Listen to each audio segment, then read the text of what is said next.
Number 5 જેની રકમ છે કે 4 સેન્ટીમીટર ત્રિજ્યાવાળા વર્તુળાકાર કાગળમાંથી 3 સેન્ટીમીટર ત્રિજ્યાવાળો વર્તુળાકાર કાગળ દૂર કરવામાં આવે તો બાકીના કાગળનું ક્ષેત્રફળ શોધો.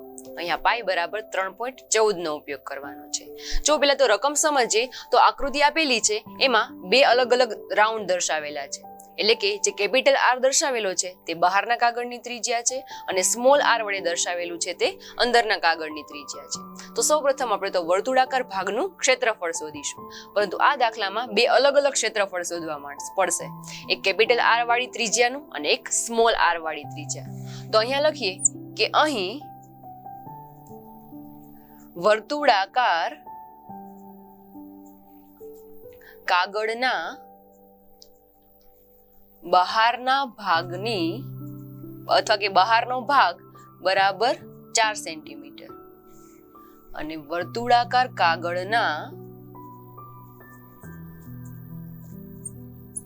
અંદરનો ભાગ બરાબર 3 સેન્ટીમીટર છે.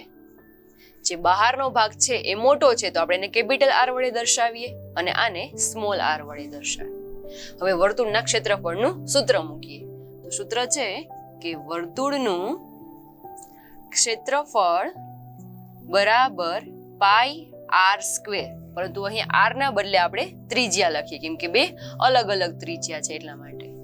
તો હવે શોધવાનું છે કે બાકીના ભાગનું ક્ષેત્રફળ. તો અહીંયા લખીએ કે તેથી બાકીના કાગળનું ક્ષેત્રફળ બરાબર બહારના ભાગનું ક્ષેત્રફળ માઇનસ અંદરના ભાગનું ક્ષેત્રફળ. અંદરના ભાગનું ક્ષેત્રફળ એટલે કે આકૃતિમાં જે બહારનું રાઉન્ડ છે એ અને અંદરનું રાઉન્ડ છે એ બંને કાપી નાખીએ તો જે વચ્ચેનો જે વ્હાઇટ કલરનો ભાગ દેખાય છે એ બચશે. આપણે એની ક્ષેત્રફળ છે તે શોધવાનું છે. તો સૌપ્રથમ બહારના ભાગનું ક્ષેત્રફળ, તો અહીંયા સૂત્ર થશે પાઈ આર સ્ક્વેર, જ્યાં કેપિટલ આર આવશે, માઇનસ અંદરના ભાગનું છે ત્યાં સ્મોલ આર આવશે. તો આ બંનેમાંથી પાઈ છે તે સામાન્ય નીકળશે, તો બહાર કાઢીએ તો કૌંસની અંદર વધશે capital R square minus small R square. આ X square minus Y square પ્રકારનો કૌંસ છે જેના બે ભાગ એક્સ માઇનસ વાય અને એક્સ પ્લસ વાય પડશે. તો અહીંયા થશે પાઈ કૌંસમાં capital R minus small R અને capital R plus small R. આપણી પાસે બધી કિંમત છે તો બધી કિંમત અહીંયા અપ્લાય કરીએ. પાઈ બરાબર રકમમાં કીધેલું છે કે 3.14 નો ઉપયોગ કરવાનો છે. કેપિટલ આર એટલે 4 માઇનસ સ્મોલ આર એટલે 3. એવી રીતે અહીંયા પણ 4 અને 3.